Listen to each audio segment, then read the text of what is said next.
Subscribe to my YouTube channel and press bell icon। अस्सलामुअलैकुम दोस्तों, क्या हाल चाल है? ठीक हो? उम्मीद है जी तुसा खैर आफियत नाल हो। मैं हाँ इफ्तिखार ते तुसा दे पियो खिड़कियाँ सोफे ते अलमारियाँ, यानी कि तुसा दे पियो मेरा यूट्यूब चैनल वेले लोग।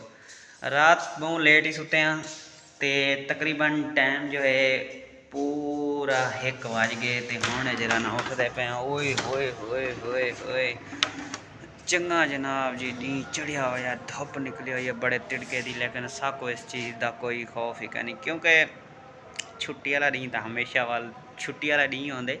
अज हफ्ता है ते लेकिन गाल यह कि छुट्टी का दिन है तो मैं बैक कैमरा रखे ना दोस्तों। मैं जिमें ही उठा ना तो मेरी गेट ते नज़र पई है, तो वो देखो सामने गेट दे ना बिल टंगिया खड़े। चल तो देखते हैं जो वो बिल किस चीज़ का है। जनाब धुप बड़ी सोहनी निकली खड़ी है, हवा चली खड़ी है ठंडी ठंडी। ओए होए होए एडा प्यारा मौसम। तो चलते पे हम गेट की तरफ देखते हैं जो बिल कौन गेट वाड़। प्यारा मौसम, हाँ देखो वाल भी उठते पे ने। वाह वाह वाह, कैसी धुप यार निकली हुई है। गर्मियाँ आ गए, बहुत ही अच्छा मौसम बन गए। तो बस सर्दियों का तो पता है इस टाइम निकलने का दिल नहीं करेंदा। तो आ दे देखे जी आ बिल यार, यही तो फायदे ने शहर दे विच रहण दे। असल दे पता है गल ये कि अगर जे दरवाजे बंद भी है जिन्हों की ये हुकूमत आया ना, अल्लाह खैर करे, जो दरवाजे बंद भी होवे ना तो अगले मोरी दे विच सुरका वेंदे हर शह कि ये गिनो ये तो साडा ही है। लेकिन ये देखो ये हालात ने यार लोगों के, हुण क्या बंदा आख सकदे। बाकी चलते देखते हैं जो क्या मसला है। आज तो मैं कबूतरों को पानी भी कह नहीं पाया क्योंकि मैं आप ही नहीं उठा, तो कबूतरों को क्या पाऊँ। तो दोस्तों ये जोड़े बिल ने ये है ना सारे PTCL के बिल, ठीक है ना। PTCL क्योंकि सारे इतने लगे ना, PTCL के बिल है नाल है फैसल बैंक का ना किसी का वो दूसरा क्रेडिट कार्ड का जो बिल वगैरह होंगे वो है। तो चलो देखते हैं कहते कहते हैं। तो लो जनाब मैं फ्रेश फ्रुश हो गया हूँ नहा धो के बिल्कुल ही इजी। तो चलते हैं, चल के करते हैं नाश्ता। नाश्ता करने के बाद पीते हैं चाय। तो मिलते हैं नाश्ते पे बंद कर। इधर जनाब पक रही है गर्मा गर्म चाय।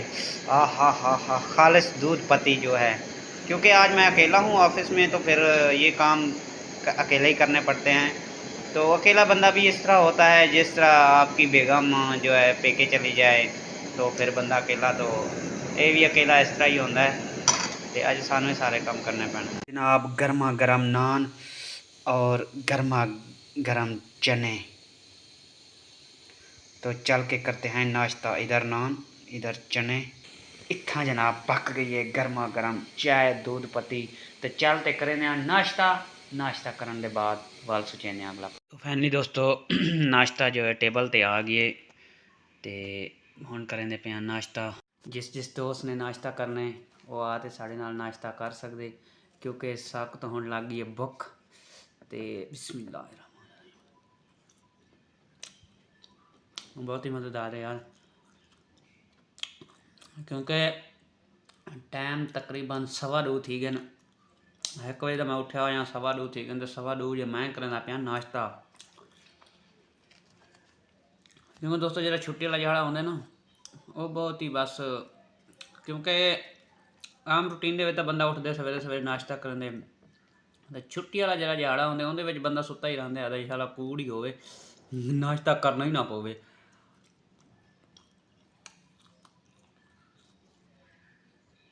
फैनली वीवर असा नाश्ता कि से कर नाश्ते तो बिल्कुल जड़ा नहान फारिग थी चुके से। ते अज की वीडियो का इतना ही करने एंड। उम्मीद है जी अज की वीडियो से आपको अच्छी लगी हो। अगर वीडियो अच्छी लगे तो सारे चैनल को सब्सक्राइब कर दे सो, बेल आइकन को प्रेस कर दे सो। तो मिलते हैं नेक्स्ट वीडियो के नाल, तब तक का हमें इजाज़त दें। अल्लाह हाफिज़।